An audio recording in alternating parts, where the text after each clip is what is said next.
তো হ্যালো বন্ধুরা, তোমরা সবাই কেমন আছো? আশা করি তোমরা সবাই ভালো আছো। আজকে অনেকদিন পর আর একটা ভিডিও নিয়ে আয়া পড়ছি।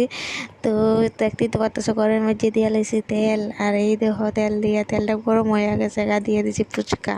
তো দেখে তো বুঝতেই পারতেছো কি তাই আজকে কর্ম ফুচকা। অনেকদিন ধরে ফুচকা খাইতেছি না, তো এই দেখো আজকে বাজ্যা লাইতেছি ফুচকা।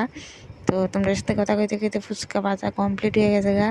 ওখানে এই তেলে বাজ্যা লাইছি কয়টা শুকনা লঙ্কা ভেজে। এই দেখো কেটে নিলাম অনেক কিছু, ধনিয়া পাতা, এই দেখো পেঁয়াজ, শসা। তোমাদের সাথে কথা বলতে বলতে কেটে নিলাম সব কিছু। কেটে অনেকক্ষণ আগে ভিজিয়ে রেখেছিলাম তেঁতুল। তো তেঁতুলটা লুলে গেছে, তারপরে তেঁতুলের জলটা বানিয়ে নিলাম। তো জলের মধ্যে বেশি কিছুতেই নাই, দিয়েছি শুধু লঙ্কা আর ধনে পাতা আর লবণ। কারণ বেশি কিছু দিলে ভালো লাগে না, এতটুকুই ঠিক আছে। আর লঙ্কা একটুই দিলাম, জাল বেশি আমি খেতে পারি না, তো তার জন্য।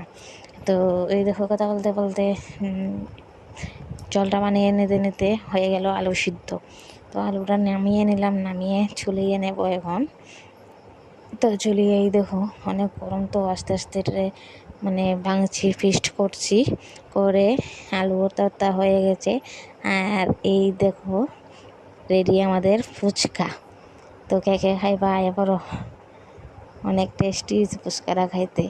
তো আজকের ভিডিওটা এইটুকুই, কেমন লাগছে কমেন্ট করে বলো।